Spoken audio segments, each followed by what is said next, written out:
I would like to request President of Bharatiya Yoga Sansthan, Dr. Deshraj Gupta, kindly come on the stage. I know he has many followers. I can say lakh of followers, and he visited many countries, and he got so many awards, and I can see the applauses. Thank you so much, sir, for being here today with us. भारतीय योग संस्थान के चेहरे मुझे आज भरपूर संख्या में दिखाई दे रहे हैं। एक बार मंत्रोच्चारण करेंगे मेरे साथ मिलकर के सभी। ओम सहना भवतु सहनो भुनक्तु सह वीर्यं करवावहे तेजस्विनावधीतमस्तु मा विद्विषावहे।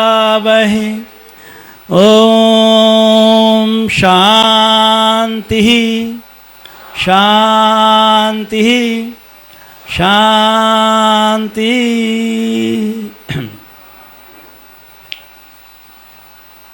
नोएडा हार्ट में आयोजित इस दिव्य आयोजन की मैं डॉक्टर विपिन कुमार जी और उनकी टीम के सदस्यों को भारतीय योग संस्थान की ओर से हृदय से बधाई देता हूँ। हमारे जितने भी इस कार्यक्रम में विशेष मेहमान आए हैं, मैं उनको भी भारतीय योग संस्थान की ओर से शुभकामना देता हूँ। और जो श्रोता हैं, मैं देख रहा हूँ कि उसमें 90% तो योग परिवार से ही हैं हमारे। तो ये अच्छा है, इससे पता चलता है कि वाकई भारतीय योग संस्थान अनुकरण करता है आदेश का। जो आदेश भेजा गया था ग्राउंड पर, उसका आपने अक्षर से पालन किया और समय पर आप आए। थोड़ा सा व्यवस्था में देरी हुई, इसके लिए मैं व्यक्तिगत तौर पर अपने योग परिवार के लिए क्षमा प्रार्थी रहूँगा। मेरा जो विषय है वो आज जो जिस चीज़ के लिए 3 दिन का ये कार्यक्रम रखा गया, उसको सामने रख कर के मैं बोलूँगा कि योग का स्वास्थ्य से क्या संबंध है, कैसे हम वास्तव में स्वस्थ रह सकते हैं यदि प्रतिदिन 1 घंटा केवल 60 मिनट एक विशेष पैकेज तैयार करके नियमानुसार नियमित रूप से प्रातः काल खाली पेट हम योगाभ्यास करते हैं। तो हमारा मानना ये है कि आप पूरी तरह से स्वस्थ जीवन जी सकते हैं। स्वस्थ का अर्थ होता है स्व जमा सत, अर्थात अपने आप में अवस्थित हो जाना स्वस्थ है। आचार्य सुश्रुत कहते हैं सम दोषः समान अग्निश्च सम धातु मल क्रिया प्रसन्न आत्मा इंद्रिया मनः स्वास्थ्य इत्यभिधीयते। जब हमारे शरीर के भीतर वात पित्त कफ सम अवस्था में होते हैं, रस रक्त मांस मेद अस्थि मज्जा और वीर्य जितनी भी धातुएं हैं वो संतुलित होती हैं, इंद्रियां अंतर्मुखी होती हैं, मन शांत होता है, तो हम स्वस्थ होते हैं। स्वस्थ का अर्थ केवल ये नहीं कि आप फिजिकली फिट हैं तो आप स्वस्थ हैं। आप फिजिकली स्वस्थ हैं, शरीर आपका ठीक है, लेकिन रात को आपको नींद नहीं आती तो आप कहाँ स्वस्थ हैं? आपका मन प्रसन्न नहीं है, आप कहाँ स्वस्थ हैं? आपकी सोच अच्छी नहीं है, आप कहाँ स्वस्थ हैं? अगर स्वास्थ्य शब्द को देखा जाए तो ये 4 भागों में इसको बांटना चाहिए। शारीरिक स्वास्थ्य, मानसिक स्वास्थ्य, सामाजिक स्वास्थ्य और आध्यात्मिक स्वास्थ्य। जब मेरा शरीर ठीक है, मैं मजबूत हूँ, कोई रोग नहीं है, पाचन मेरा ठीक है, निष्कासन मेरा ठीक है, शारीरिक प्रणालियाँ ठीक काम कर रही हैं, तो मैं शारीरिक दृष्टि से स्वस्थ हूँ, वरना नहीं हूँ। मेरा मन शांत है, मुझे टेंशन नहीं है, मुझे अवसाद नहीं है, नेगेटिव थिंकिंग नहीं है, रात को नींद अच्छी आती है, तो मेरा मन ठीक है, मानसिक स्वास्थ्य मेरे पास है। मेरी सोच अच्छी है, परोपकार की भावना है, करुणा दया मेरे भीतर है, मैं ईश्वर में विश्वास करता हूँ, मैं आस्तिक हूँ, मैं ध्यान में बैठता हूँ, मैं आत्मचिंतन करता हूँ, तो मेरे जीवन में आध्यात्मिक स्वास्थ्य भी है। और जो दूसरों के काम आए समाज में, जैसे भारतीय योग संस्थान की ये जितनी भी मूर्तियाँ बैठी हैं, ये प्रातःकाल उठ कर के न जाने कितने हजारों लाखों लोगों को निःशुल्क योग सिखाते हैं आप लोग, तो ये हमारा सामाजिक स्वास्थ्य है। क्योंकि जो एनर्जी हम लेकर के घर को वापस जाते हैं, जिसके बदले हमने किसी से कोई कीमत नहीं ली, बस समाज को देना ही देना है, लेकिन बदले में हमें कुछ चाहिए नहीं, इससे बड़ा कोई सामाजिक स्वास्थ्य धरती पर हो नहीं सकता। वास्तव में ये चारों प्रकार के स्वास्थ्य जीवन में कैसे आ सकते हैं, इसका एकमात्र रास्ता है योग। क्योंकि योग ही एक ऐसा सर्वश्रेष्ठ मार्ग है जो अपने आप में एक पूर्ण विज्ञान है, मेरे देश की वसीयत है, मेरे पूर्वजों की देन है, मेरे ऋषियों का खजाना है, उनकी खोज है, ये इस देश की अमूल्य धरोहर है। जब हम इसको धारण कर लें, यदि हम इसको धारण कर लें, तो आप सत्य मानिए कि चारों प्रकार के स्वास्थ्य हमारे पास आ जाते हैं, अर्थात हम पूर्ण स्वास्थ्य को प्राप्त करते हैं। लेकिन इसका उल्टा हो जाए, हम योग नहीं करते, हमारी जीवन शैली ठीक नहीं है, हमारी दिनचर्या ठीक नहीं है, हम प्रातःकाल ब्रह्म मुहूर्त में नहीं उठते, हम प्रकृति से दूर भागते हैं, तो धीरे धीरे आयु बढ़ने के साथ, टेंशन बढ़ने के साथ आपके शरीर की प्रणालियों की जो कार्य क्षमता है वो गिरने लगेगी, उनके बीच का सामंजस्य बिगड़ने लगेगा, उनका तालमेल घटने लगेगा, और आपके शरीर की प्रतिरोधक प्रणाली भी कमज़ोर पड़ने लगेगी। जो आप खाते पीते हैं वो ठीक से पचेगा नहीं, मल टाइम पर सहज रूप में निष्कासित होगा नहीं, और जब मल आपके भीतर रुकने लगेगा तो यहीं से हमारे शरीर के भीतर शुरुआत होती है रोगों की। चाहे वो पेट के रोग हों, चाहे वो अपच हो, चाहे वो गैस बनना हो, चाहे वो मोटापा हो, चाहे मधुमेह का रोग हो, चाहे वो अल्सर का रोग हो, चाहे वो लीवर के रोग हो, चाहे वो गैस हो, चाहे वो कब्ज हो, चाहे वो आपका कोलाइटिस की प्रॉब्लम हो, चाहे हृदय रोग हो, चाहे वो उच्च रक्तचाप का रोग हो, चाहे महिलाओं में अल्परज अतिरज अनियमित रज रजोरोध और आपका बांझपन की प्रॉब्लम हो, चाहे आपको किसी भी तरह की समस्या न जाने डॉक्टर कितने नाम देते हैं इन रोगों को, पर आप रोगों की चपेट में आना शुरू कर देते हैं। यहीं से जिंदगी का आनंद और रस कम होने लगता है, नकारात्मकता हमें घेरने लगती है, जीवन के सुख लुटने लगते हैं, सार्थकता से दूर होने लगते हैं, जीवन कहीं लुटने से लगता है, आयु छोटी होने लगती है, और जो आनंद और सुख लेना था जीवन में वो पीछे छूटने लगता है, वो पीछे छूटने लगता है। तो इसका उपचार क्या है? शुद्धि क्रियाओं को षटकर्म इसलिए कहा जाता है क्योंकि इसमें 6 प्रकार की क्रियाएं होती हैं, जिसमें धोती, बस्ती, नेति, न्योली, कपालभाति और त्राटक होता है। पर इसमें से कुछ क्रियाएं होती हैं जो नियमित रूप से करनी चाहिए, कुछ ऐसी होती हैं जो यदा कदा करनी चाहिए, और जितने भी शुद्धि क्रियाएं हैं वो किसी भी विशेषज्ञ से सीख करके तभी उनका अभ्यास करना चाहिए। और जब आप इसके अभ्यासी हो जाएं तो जीवन में उसी ढंग से इनको धारण कर लो जैसे इनका अभ्यास करना जरूरी है। जैसे मैं एक उदाहरण देता हूँ, धोती कई प्रकार की होती, उसमें एक धोती हमारी है जो कि सिर्फ कुंजल क्रिया जिसको हम कहते हैं, हृदय धोती के अंतर्गत आता है ये। इसमें पानी पी करके 5 से 6 गिलास आप अमाशय वाले भाग में और कुंजल कर देते हैं, बाहर निकाल देते हैं। जैसे झूठे बर्तन को धोते हैं, ऐसे प्रत्येक साधक या व्यक्ति प्रातःकाल खाली पेट हम जो है ना 5 से 6 गिलास, 1 गिलास पानी ज़्यादा पी लें। लेकिन जिनको पेट में अल्सर का फोड़ा है, जो हृदय रोगी हैं, जिनको हाई बीपी ज़्यादा रहती है, जिनको हर्निया की शिकायत है, उनको ये नहीं करना चाहिए और सीख करके करना चाहिए। हर रोज़ नहीं करना चाहिए, 15 से 20 दिन, 2 से 3 हफ्ते में एक बार इसको रिपीट किया जा सकता है। नेति के अंदर 3 चीज़ें हमेशा याद रखिए। जल नेति आप हर रोज़ कर सकते हैं, सूत्र नेति या रबड़ नेति में से किसी एक को आप हर रोज कर सकते हैं, घृत नेति या तेल नेति, इन दोनों में से किसी एक को कर सकते हैं। और बड़ा आसान है, 2-2 ड्रॉप बादाम रोगन या सरसों के तेल की बूंद आप रात को सोते समय डाल लीजिए, सुबह उठ करके डाल लीजिए, घृत नेति या तेल नेति हो गई। और कुंजल और आपकी सूत्र नेति ये हम केंद्रों में सिखाते हैं। आप में से जो भारतीय योग संस्थान से जुड़े हुए हैं उन सबको समय समय पर करने का मौका मिलता है।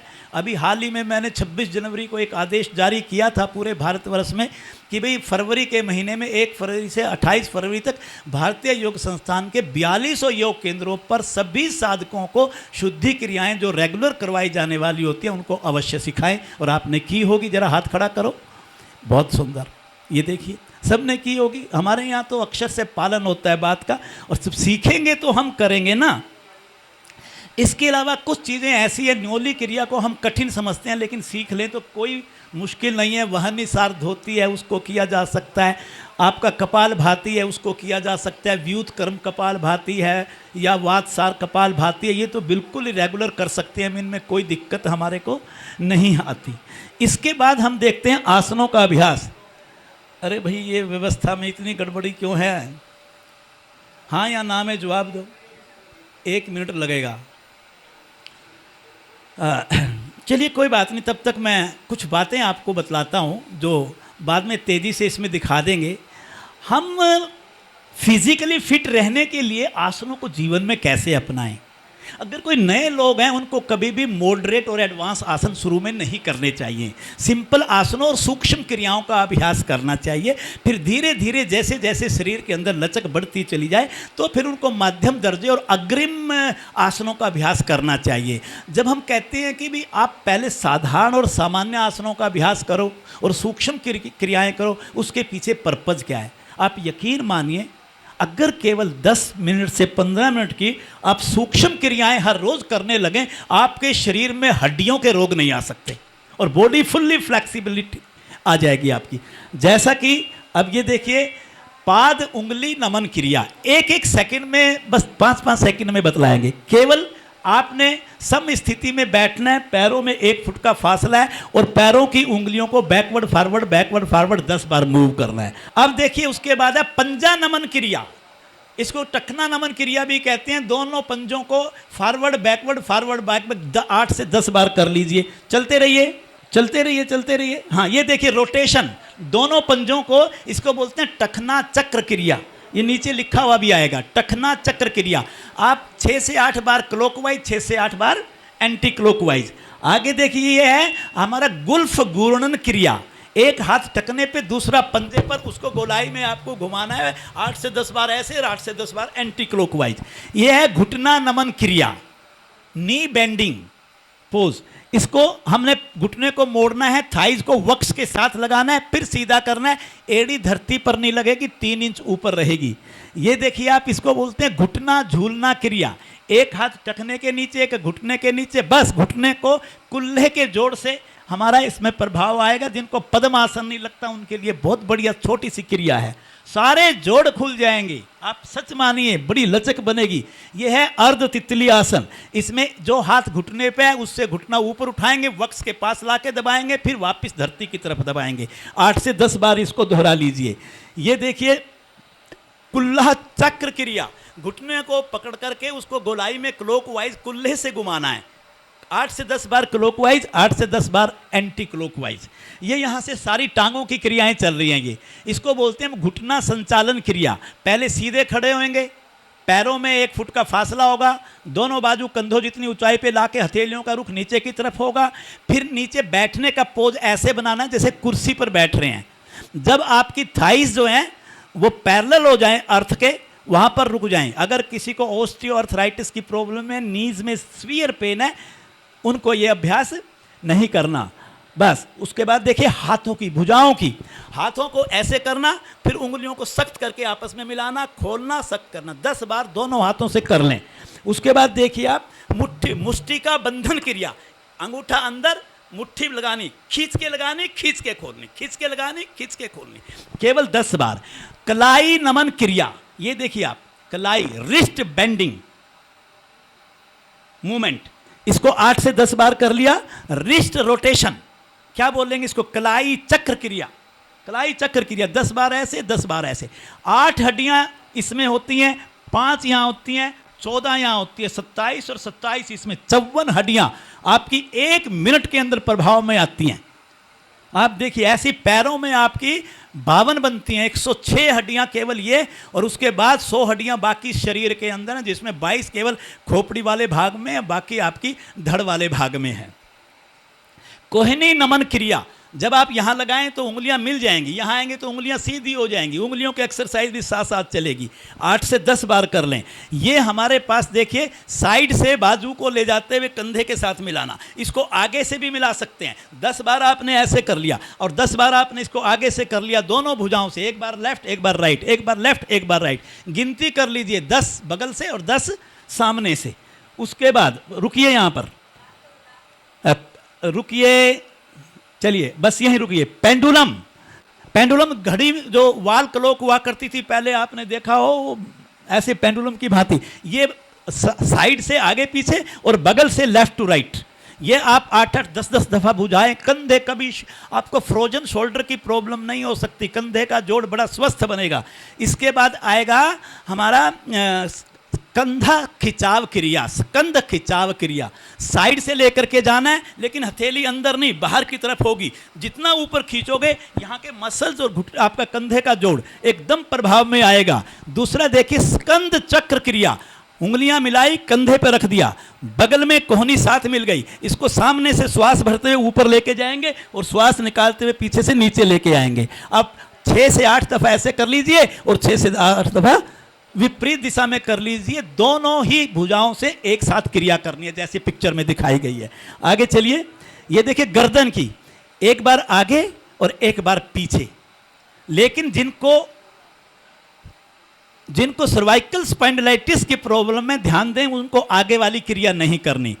4 से 6 बार इसको रिपीट कर लीजिए। उसके बाद देखिए गर्दन को दाएं बाएं झुकाना।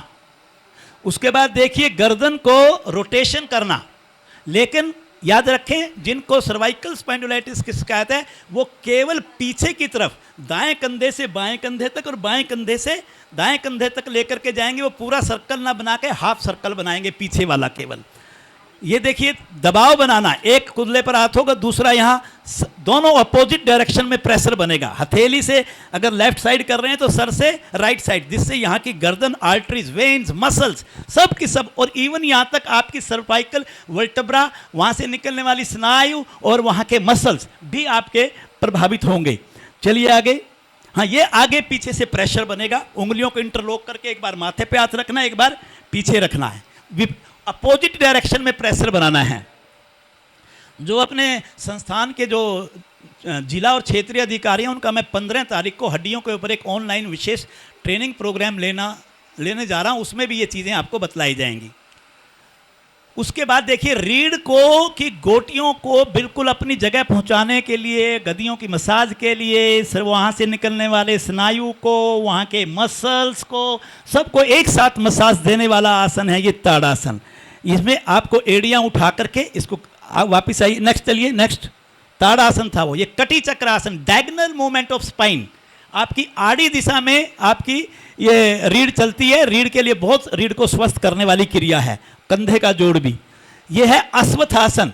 अश्वत्थासन में देखिए दाईं टांग और दाईं भुजा पीछे, बाईं भुजा ऊपर, बाईं टांग सीधी। इसमें आंख खोल करके करना चाहिए। जितने भी संतुलन वाले आसन हैं उसमें कभी आंख बंद ना करें, ताकि आपके गिरने की संभावना खत्म हो जाती है, उसमें संतुलन बनता है। इसको अर्ध चक्रासन कहते हैं। इसमें सर्वाइकल स्पाइंडिलाइटिस और लंबर स्पाइंडिलाइटिस के पेशेंट्स के लिए बहुत बढ़िया आसन है। हर रोज 2 से 3 बार इसको रिपीट किया जा सकता है अपनी साधना में। सिंपल अर्ध चंद्रासन बोलते हैं इसको। आप देखिएगा इसके अंदर आपकी पैर की एड़ी से लेकर के आखिरी उंगली तक आप आकृति देखिए, आधे चंद्रमा की आकृति बनती है, इसलिए इसको अर्ध चंद्रासन कहा गया है। बाजवें, टांगें, lumbar, dorsal, cervical, lungs, ribs, सब के सब एक साथ स्वस्थ बनते हैं, उनकी मसाज होती है। आइए आगे। ये वक्रासन है। जिनको, जो डायबिटिक पेशेंट्स हैं, जिनका लीवर खराब रहता है, जिनको इंडाइजेशन की प्रॉब्लम होती है, जिनको कब्ज रहता है, सुबह के समय 2 गिलास गुनगुना पानी पी करके अगर प्रतिदिन इस आसन का अभ्यास करेंगे तो पेट संबंधी दोष तो ठीक होंगे ही होंगे, साथ में रीढ़ भी मजबूत बनेगी। यह भी रीढ़ का आसन कहलाएगा। इसमें श्वास भरते हुए गर्दन को पीछे और रीढ़ को नीचे, बीच में से एक धनुर की आकृति बनती नजर आएगी आपको, धनुर की आकृति। इसको कैट पोज कहा जाता है, मार्जरी आसन है ये। इसको भी 3 से 5 बार दोहरा सकते हैं आप, मार्जरी आसन।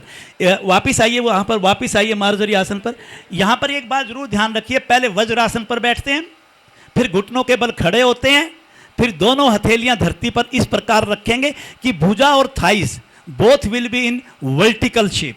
देखिए आप लंबवत हो जाएंगी वो। चलिए नेक्स्ट, इसको बोलते हैं हम त्रियक भुजंग आसन। यह भी, this is also the diagonal movement of your spinal region. उसको आड़ी दिशा में घुमाते हैं। इसमें आपको एक्यूप्रेशर के भी सारे लाभ मिल जाते हैं। पैरों की उंगलियों पर पूरा दबाव, हाथों पर पूरा दबाव, आपकी रीढ़ पर पूरा दबाव। जिसको लंबर में पेन रहता है उनके लिए बहुत बढ़िया आसन है ये। चलिए आगे, ये देखिए, ये हमारा सर्पासन का पोज है।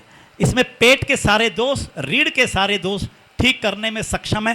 कंधे हमारे सशक्त बनते हैं और गर्दन का दोष भी इसमें ठीक होता है, क्योंकि गर्दन पर पूरा पीछे की तरफ खिंचाव है हमारा। ये देखिए, ये है लुढ़कना सर्पासन। जिनका वजन ज़्यादा है, जिनके शरीर में मोटापा जाता है, जो वजन को कम करना चाहते हैं, सुबह 3 गिलास पानी गुनगुना पी करके 5 मिनट रुक रुक करके आराम करते हुए इस आसन का अभ्यास करें। मोटा व्यक्ति सभी आसन नहीं कर सकता, पर मैं मजाक में एक बात कहा करता हूँ, ये एकमात्र आसन ऐसा है जो मोटे व्यक्ति बिना मेहनत के कर सकता है। एक बार दाएं बाएं लुढ़कना शुरू हो जाए और फिर रुकने का नाम नहीं लेगा, वो ऑटोमेटिक चलता रहेगी गाड़ी, है ना। तो इसलिए ये आसन बहुत लाभकारी, वास्तव में लाभकारी है। ये आपके पेट के पाचन और निष्कासन के सारे दोषों को ठीक करेगा। डायबिटिक पेशेंट्स के लिए बहुत बढ़िया है ये आसन। जब हम करते हैं तो हमारे शरीर में गर्मी पैदा होती है। जब गर्मी पैदा होती है, आपकी रक्त नलिकाओं के भीतर की भित्ति पर जमा जो चर्बी है वो पिघलने लगती है, जिससे आपकी रक्त नलिकाएं लचकदार बन जाती हैं, रक्त का प्रवाह बढ़िया बनता है, हाई बीपी ठीक हो जाएगा। हार्ट में अगर ब्लॉकेज खुलेगी तो हार्ट की प्रॉब्लम नहीं आएगी आपको, कभी आपको ब्रेन हेमरेज नहीं होगा, कभी आपको वो क्या होता है, वो अधरंग की बीमारी वो आपको नहीं होगी, क्योंकि आपका सर्कुलेटरी सिस्टम बढ़िया है। तो ये प्रॉब्लम शरीर में आ नहीं सकती। शलभासन, लेकिन ये याद रखना, इसमें पेट पर खिंचाव पूरा है। ये किसी के पेट में अल्सर का फोड़ा हो, किसी को हर्निया की शिकायत हो, उसको ऐसे आसन से बचना चाहिए। नीम हकीम खतरे जान वाला काम नहीं करना। हम तो समय समय पर ये बातें बतलाते रहते हैं। ये उत्तान पाद आसन कहलाता है। पांव ऊपर उठ गए, पेट का मोटापा इससे भी कम होता है, टांगों के दोष ठीक होते हैं, पाचन ठीक बढ़िया बनता है। अगर पेट ठीक है तो सब ठीक है। आसन जो है ना, आपके इन कामों को बड़ा बखूबी करता है। चलिए वापस, मरकट आसन कहते हैं इसको। चलिए मैं वैसे ही अपनी बात को पूरा करने जा रहा हूं बस। ये मरकट आसन है जो कि आंतों के लिए होता है। छोटी और बड़ी आंतों को 2 विपरीत दिशाओं में और रीढ़ को भी 2 विपरीत दिशाओं में ट्विस्ट किया जाता है, जिससे कि रीढ़ के दोष भी ठीक होते हैं और आंतों के और पेट के दोष भी। जिनको कितना मर्जी पुराना कब्ज हो, अगर वो 3 गिलास पानी गुनगुना सुबह 2 नहीं 3 पी करके लघु शंख प्रक्षालन के आसन कर लें और साथ में ये मरकट आसन कर लें, तो यकीन मानिए पुराने से पुराना कब्ज टूट सकता है, पेट के दोष ठीक हो सकते हैं, रीढ़ आपकी ठीक होगी। मैं इससे ज़्यादा इसको नहीं लूँगा। बस आप ये सोच लीजिए कि उसके बाद आप सारे आसन नहीं करने, परामर्श लीजिए, पहले आसनों को कम कर लीजिए, अपनी क्षमता के अनुसार कीजिए, अपने शरीर की प्रकृति के अनुसार कीजिए और मौसम के अनुसार कीजिए और समय के अनुसार कीजिए, तब वो ज़्यादा प्रभावकारी होते हैं। और उसके बाद आखिर में आप 2 से 3 मिनट का शव आसन अनिवार्यता लगाइए, ताकि आप जितनी